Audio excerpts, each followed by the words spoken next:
there's a huge value to totally disconnecting. For me, that's being unreachable, having no agenda. And this happens on a run. The runner's high is a real thing. The goal setting, the resilience, the ability to kind of work through challenges is something that is very parallel to being in an executive position. Hello and welcome to Run the Business, the weekly podcast that explores the place where running and leadership come together. We'll find out what running can teach us about leading, managing people, and generally being better in business. We'll also try and answer that question, do runners make better leaders? I'm Anthony Gay, and today I'm joined by someone who is literally at the intersection where running and business meet. She is the CEO of New York Roadrunners, responsible for delivering one of the world's most iconic marathons, the New York Marathon, the New York City Marathon, to give it its correct title, with over 50 years of history. But that's only part of what she does and who she is. She's also an extremely successful business advisor, a consultant, a strategist to many companies in both the public and private sector. She's worked across finance, sports, entertainment, health and wellness, and public policy. She has an MBA from Harvard Business School and now sits on the board at Harvard. And she also has an AB in economics from Princeton University. She's worked tirelessly to create a more inclusive, welcoming environment at the New York City Marathon. She's a New Yorker that makes things happen. Kerin Hempel, welcome to Run the Business. Thank you so much. I'm pleased to be here. Kerin, how are you today? I'm doing really well. Had a good morning run to kick it off this morning, so I'm ready to go and ready for your topics here. And it's always good to start and talk about running. Tell us about your morning run, and I guess it's in New York. Where do you go? Yeah, well, actually today, which is rare for me, I actually ran inside on a treadmill because I was running super early, but that is not my preferred method. But I had to get up even earlier than I typically do. I usually run around 4:30 or so in New York, but I had to get up a little bit earlier for something. So I ran downstairs in the gym in my building, and I still enjoyed it, even though it isn't my preference. Well, that's amazing, because that was one of the things that we kind of get onto in the podcast is what the best time to run is. And as you've mentioned it, I'm going to sort of jump in on that question. Do you find that running at specific times for you gives you an edge, gives you an advantage if you're running at a certain time of the day? Are there times of the day where it just doesn't work for you and you can't get into the groove? Yeah, well, for me, I am a morning runner. If I don't do it first thing in the morning, it typically doesn't happen. My ideal time is later in the morning. So on the weekends, I'll run around 8 o'clock, which feels very exciting. But during the weekdays, I typically run, the alarm clock has a 4 handle on it, usually run around 4:30, 4:45. But the fun thing about New York is even at that time, it's still pretty energizing.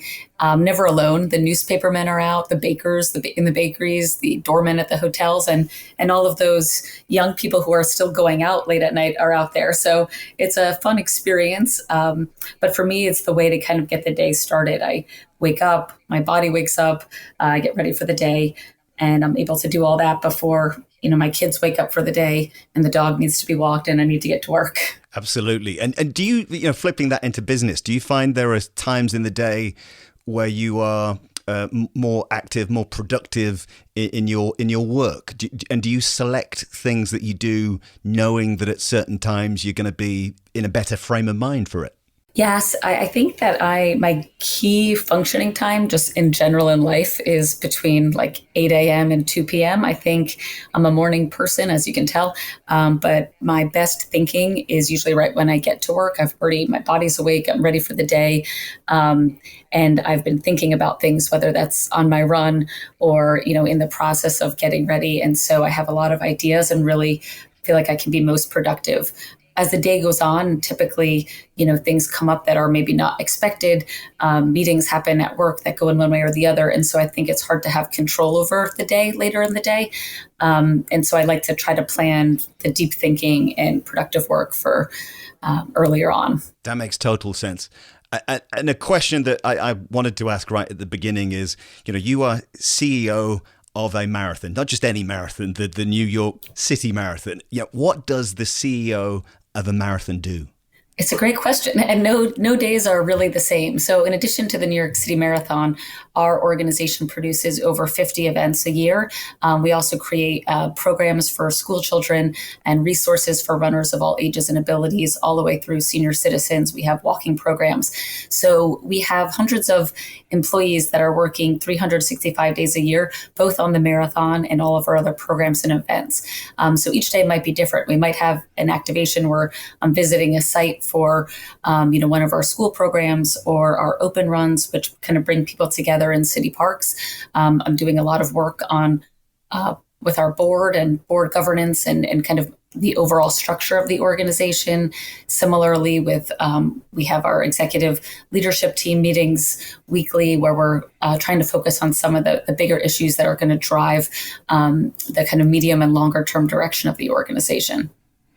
And I know you are a huge champion of diversity and inclusion, and running is something that we've seen around the world bring people together from all walks of life. And your marathon is a great example of that. Can you tell us a little bit more about the things you've done with the marathon to champion that diversity and inclusion that's so important?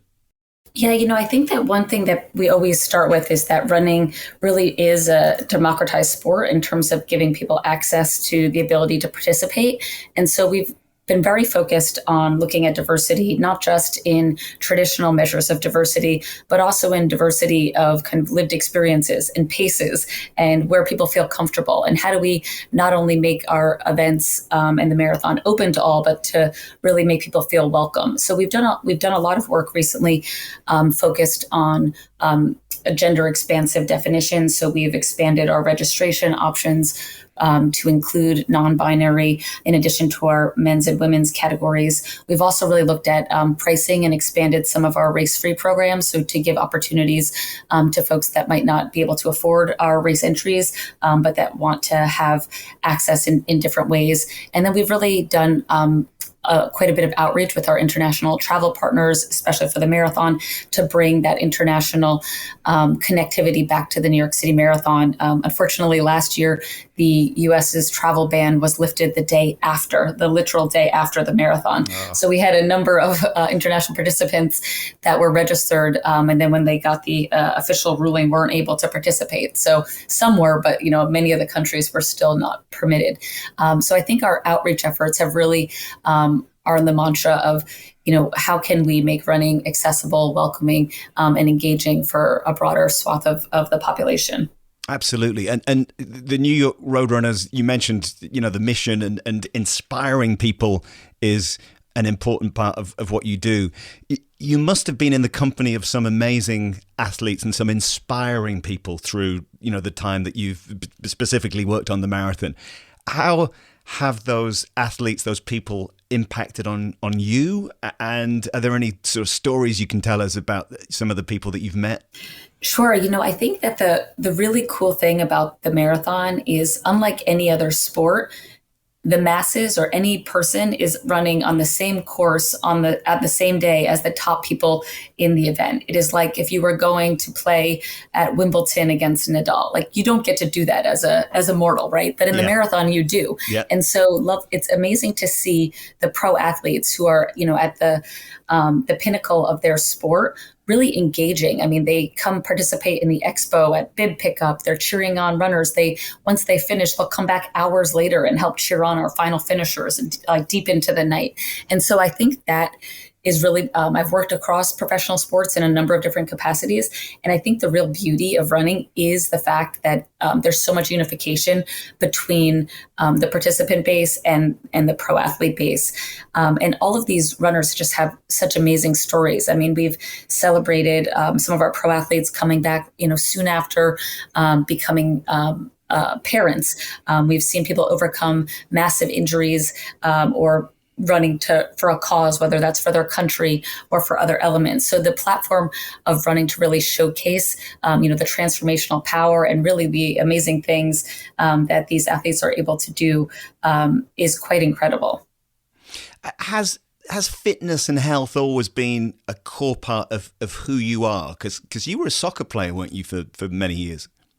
Yeah. I've always been an athlete. My parents were both athletes.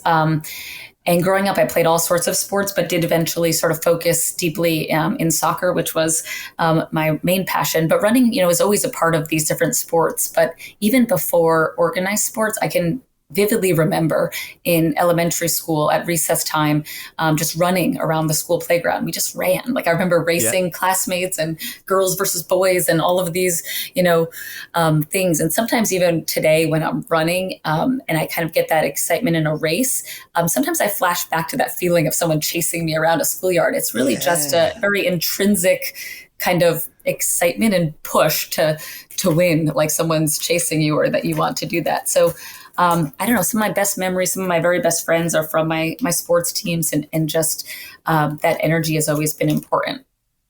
Great. And this podcast is obviously about, how running might help people in business and in leadership, and thinking specifically about that. How does running help you be better in your work? And I know your role and your job is directly connected to running, but are there examples of where running has given you a lesson in something that you've maybe transferred into your work, or it's helped you in some way?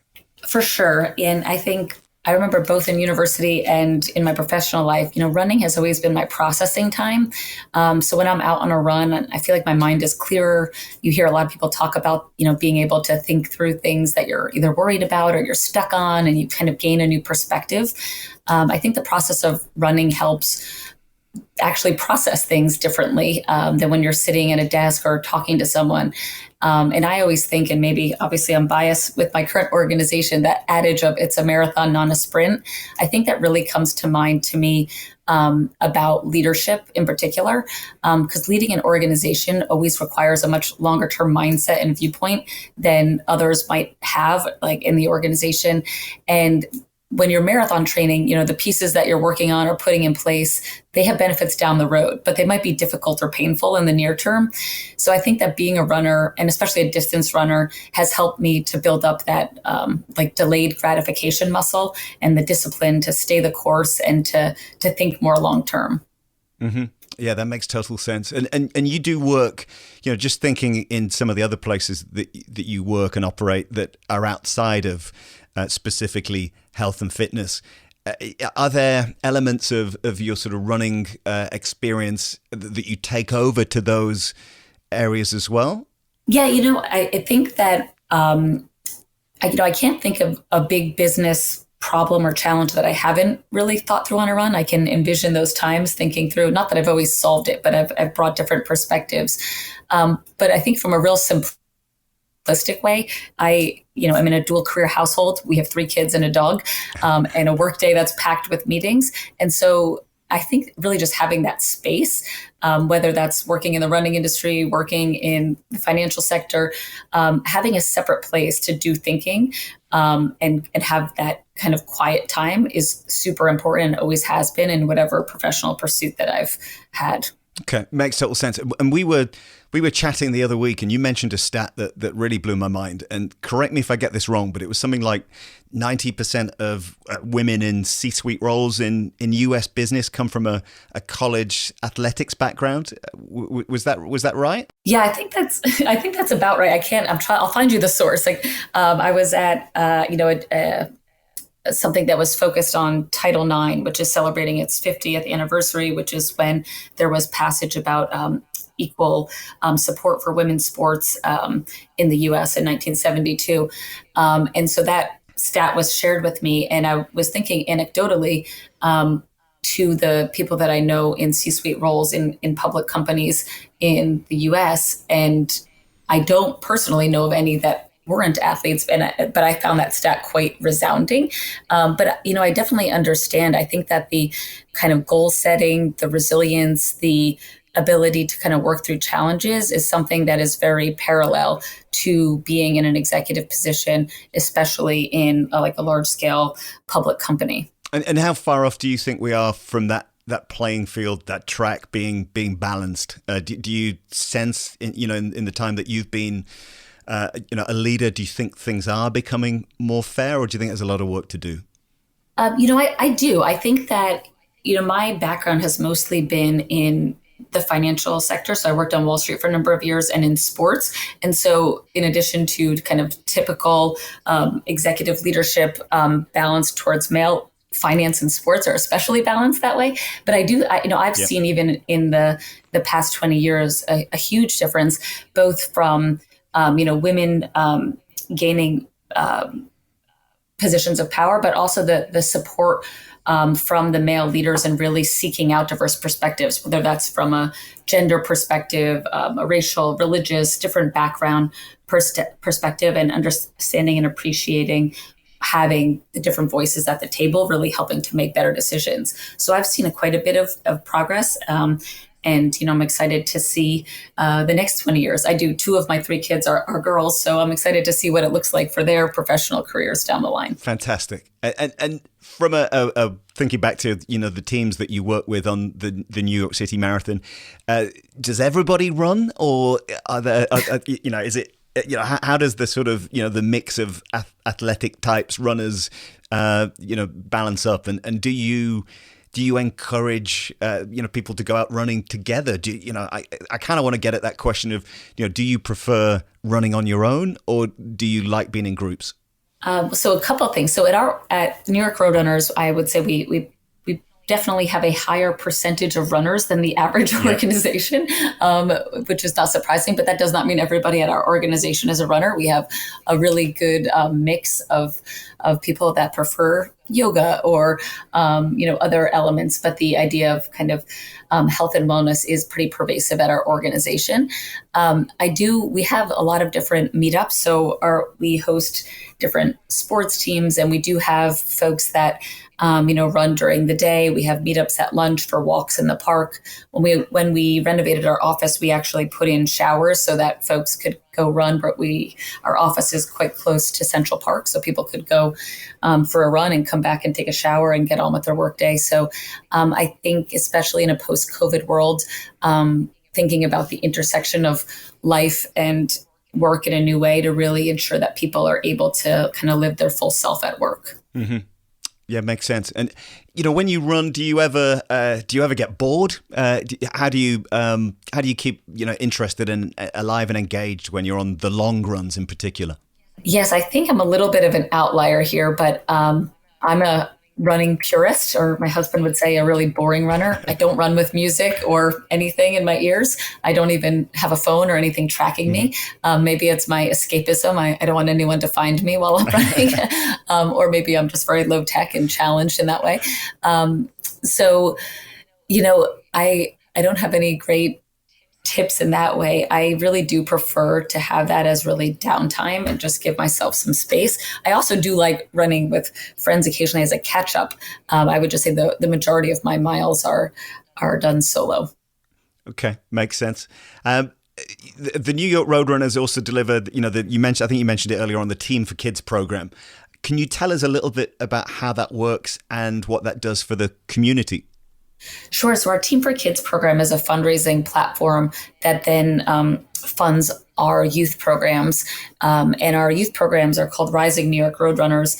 And we have school-based programs where we provide resources for physical education teachers or any sort of different teacher after-school programs that encourage kids to run, teach them different elements of fitness and health, and then provide incentives for them to complete certain amounts of workouts or miles to keep them engaged and setting different goals. So our Team for Kids program, in which people can sign up and be part of with the marathon or a number of our other races, is helps to fundraise for those programs. And within that fundraising element, we help train the runners. So even if you've never run a marathon, you can sign up, and we have dedicated coaches that will design plans for you so that you can safely get to the starting line and to the finish line, hopefully, of the marathon. And along the way, there'll be support in both the fundraising aspect and the training aspect. And for those that are geographically located, where we have in-person long runs and different support elements, and those that are far away, it's a virtual platform. It's fantastic. And do you see I guess you have, but have you seen the direct benefits of that program over the years? And have you seen individuals sort of come from one, angle, one place and actually have that success that you talk about, that crossing the finish line? For sure. I think that a lot of people, when they're trying something new, and we call it like a bucket list item, or, they've never considered this, I think having that supportive environment, both from the coach and people that are real expert in the space, but also from the fellow runners on the team that are working together, it really creates this community that helps and keeps people accountable to their training, but also really encouraged to stick with it. So we've seen so many stories of people who had never even done a mile and are able to train for a marathon in a matter of months. People coming back again. We saw a number of frontline workers after COVID come back from having different illnesses and just have really difficult times through that, come back and train and really be able to focus on a long-term goal. We've had people overcome cancer and other things and really having this as a comeback moment. So it's been very fulfilling to hear their stories and to see how that platform helps them as it's also helping our organization. And you mentioned shared goals there. I think in business, that's such an important thing for a team to be successful, isn't it? For everybody in the team to understand what the objectives are, share those goals, and know what their role, what their part in achieving those goals is. I guess with the marathon work that you do, that's really clear because there's an event, there's a specific thing that everybody is aiming to deliver. But it sounds like there's a lot of other stuff going on, as well, that maybe everybody doesn't see. How do you think, people in business who maybe don't have that sort of, pinnacle event that they're aiming for, how do shared goals, common objectives, how can they play out and help, people in business achieve their objectives? It's a great question, and one that I think organizations, as they get larger, tend to struggle with. For us, one time a year or a few times a year, we have what we call kind of all hands on deck events, the marathon being one of those, and that's very clear. Everybody's kind of in a shared goal. Mm-hmm. But I think throughout the year, as I mentioned, with so many different programs and events going on that not everybody's a part of, what we try to do is really focus on the transparency and like the shared celebration. So we have town halls once a month where we kind of we highlight and profile different things that are going on at the organization. And some of colleagues share each time about a key event or a program or something that we're looking at, whether it's, rebranding or something from the marketing department or the delivery of a new program for high school girls. And we'll be able to have that subject matter expert share out. And so other people that don't touch it in the organization can understand, what they do and also celebrate their success, even if it hasn't been together. I think especially in with so much separation during the pandemic, I think having people come back together to understand what's happening outside of their little Zoom window with only their own team has been really important to help to try to build back that cohesiveness of an organization. And you mentioned this post-COVID sort of space that we're in and how that's impacted on work. What's the biggest, the biggest takeaway that you've had from the last, few years, and how has that changed the way you approach work, now and into the future? I think what has really helped me focus on is the intentionality. I think that everyone could fill their days with Zooms because there's so many things to catch up on when people weren't in person. But it is also forced to look at kind of time management and being intentional about what things, must happen, and also giving the space on the calendar for the kind of the natural, spontaneous elements of interacting with coworkers, running an idea by somebody, which maybe doesn't warrant setting up a meeting, but really is that kind of magic that helps organizations coalesce and drive towards the future. So I think it's really forced a discipline that has been a great reminder coming back now that we're in the office a bit more. Yeah, totally get that. Yeah. Switching back to running, can you tell us about, you mentioned your early morning runs in New York. Can you tell us about a specific run near you that you enjoy doing on a regular basis? Actually, might not be near you now. So it's somewhere in the world that there's a memorable run that you've got in your head that when you just sort of picture that time doing it, it just takes you to a different place. Is there anywhere special that you love to run? I think traveling for me, when I first land almost anywhere, I try to go for a run. I remember when I was dating my husband, so this is more than 20 years ago, Okay. he was living in London. And so we traveled quite a bit, and I went to some cities that I hadn't been to. And I remember one of the first early morning runs through Prague, just going and seeing the amazing architecture and the differences from one kind of block to the next and up to the different castles. It was so magical. I felt that I was being transported like in a fairy tale. So that really sticks out as a run where I was just kind of looking up the whole time and not knowing where I was going or how long I was running, but just being really taken by it. And then also, recently I took my kids, we went to Hawaii, which they had never been to before, which was pretty magical in their eyes. But there's a lot of state parks there from the volcano, and going out into very desolate, Black Rock national parks that are on the coastline where you just feel like there's nothing there and you could have been in the dinosaur age. That was a very different experience to where I typically run. Yeah. But on a day-to-day basis in New York, I love running along the West Side Highway, which goes along the Hudson River from the George Washington Bridge all the way in northern Manhattan, all the way down around by the seaport, and then up on the east side, passing the Brooklyn Bridge, the Manhattan Bridge, the Williamsburg Bridge, the old architecture of New York. It's really beautiful, and it's a gem. It's been renovated and restored since my time of living in New York City. It used to be a much trickier trek through not as beautiful boardwalks and sidewalks. So I really appreciate it now that it is such a nice run. That sounds amazing. You've painted some wonderfully vivid pictures for us there. It's that sounds fantastic. Running aside, can you name a business tool, an app, a person, a thing that you couldn't do without, something that inspires you maybe? Is there anything that you can share with our listeners on that front? Well, this is going to make me sound really low tech and old fashioned, but I'm on a roll, so you'll get the real me here.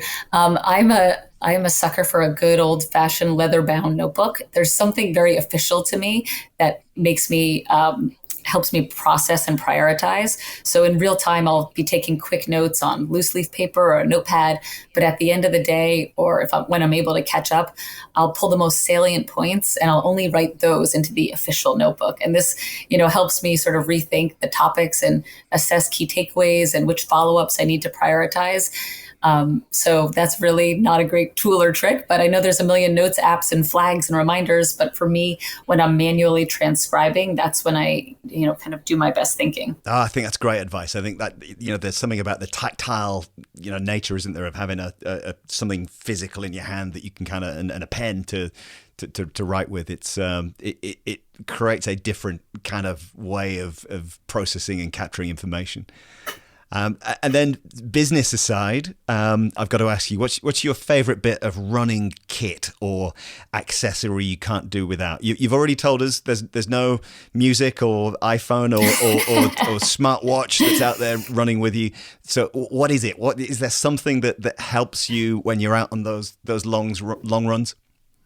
Yeah, so I'm old school. I run with a basic Timex Ironman old, digital watch. It's super lightweight and low tech. I think it has like a stopwatch feature, but that's about it. So I will say I like that because it's light and it can tell me what time I need to get home. And I also always like a really well-fitted baseball cap to either keep the sun or the rain out of my eyes. But I don't know. I'm pretty boring. And is that baseball? Is it an NYC baseball cap, a Yankees baseball cap, or what would it look like? Yeah, I have a good Yankees baseball cap that fits, but I tend to go towards the dry fit. So I have a good one from the marathon, a nice little New Balance hat, which is like that tech material, and it actually has a zip pocket, so I can put my credit card in it in case I stop for a coffee on the way home. But that's give me a hat and a watch, and I'm good to go. Brilliant. Final question. What advice would you give to anybody in business or in a leadership role considering getting more active and specifically taking up running? If I had to put you on the pedestal and say, Kerin, sell running, what would that advice be? I think, well, there's a huge value to totally disconnecting. For me, that's being unreachable, having no agenda, and this happens on a run. I realize for others, it might be meditating or yoga, and whatever space that works for you, I think you should find it and protect it. But I think running specifically, has that added endorphin benefit. The runner's high is a real thing. If you've never experienced that, I'd encourage to give running a try for at least a few weeks, see where it takes you. I know some people say running hurts or they don't like it, but I think you just need to you have to give it a real college try for a couple of weeks. And I think you'll immediately start to feel the energy. It's counterintuitive, but expending energy does energize you as you get more into the rhythm. And so I hope you'll take the plunge. Absolutely. And if people want to find out more about New York Roadrunners and the work you do, where do they go? How can they do that? So you can check us out on our website. It's nyrr.org. We're also on Facebook, Instagram, Twitter, all those different places. We also have another website for the TCS New York City Marathon, but you can reach that off of our nyrr.org website. Great, and we'll put all that in the show notes as well. And how is everything shaping up for this year's marathon? Are you feeling good? Is it going to be a good one? We are really excited. It's on November 6th, so we are less than 5 months away, and we're looking forward to a great day in November. Kerin, thank you so much for taking time to catch up. I hope this year's event is a huge success, and it's been awesome to chat to you about running and business. Thank you so much. Thanks again to Kerin Hempel, CEO of the New York City Marathon, for being today's guest on Run the Business. It always strikes me how humble people can be about their achievements in their particular field. Kerin has been extremely successful in achieving her goals, but remains grounded, and the work she's championing with diversity and inclusion in the marathon and beyond should be applauded massively. I never asked her about her own experiences of running the New York Marathon, but maybe one for next time. And I also wonder about her role at Harvard Business School and how an organization like that incorporates health and wellness, fitness and running in what must be a pretty stressful environment for students. Maybe something we could pick up in another episode. So what came through for me in that conversation? Well, knowing what time you're most effective in what you do, both in running and in work. It's different for everyone, and working out what is the right time for you to exercise, what's the right time to work on different tasks in your work life. That can be a real game changer in how effective you can be. Personally, I think there's something in that early start mentality, getting ahead of the game by exercising in the morning, being alert at the start of the day and having important conversations and tasks first thing rather than putting them off to the afternoon when maybe you don't have that energy and that zest that you need. I also work across different time zones. Many people do in business these days, and I think it's important to recognize where people are that you're engaging with. Where are they in their day? Respect that, and also maybe adjust your style accordingly, because with Zoom calls and the like, it can be quite easy just to sort of crack on and not really consider the environment that the person you're speaking to is in. Kerin also talked a lot about space and perspective, and that's something that running gives you a lot of, both physical and mental. It allows you to get outside of problems, to think creatively in a different way. Personally, I get some of my best ideas running, and also tussle with challenges and problems in a way that doing them in the office or sat at a desk, I just wouldn't get the same ideas, the same solutions. I think that perspective is so powerful. And she also mentions the runner's high, that buzz that if you're a runner, you'll know about that. The release of those hormones, the endorphins. And I wonder if that helps people in business gain clarity and be more decisive. I guess in the old days, some people might have used alcohol to get that kind of short-term hit, that high. Obviously, it's not sustainable, it's not good, but I think it'd be something to dig into with an expert on a future episode and just try and understand the physiological impact of running and on how people engage with other people and make decisions, how it affects the brain. If you enjoyed listening to this podcast, please rate it positively, spread the word, and share it wherever you can. It really, really helps. To finish this week, here's a quote from the founder of the New York City Marathon, the legendary Fred Lebrow. "The marathon is a charismatic event. It has everything. It has drama. It has competition. It has camaraderie. It has heroism. Every jogger can't dream of being an Olympic champion, but he can dream of finishing a marathon. Run the Business is a Real 2 Media production with thanks to Chris Kelly, Anna Harding, and Holly Gerard for helping make it possible. I'm Anthony Gay, and until next time, keep chasing your goals. Keep on running.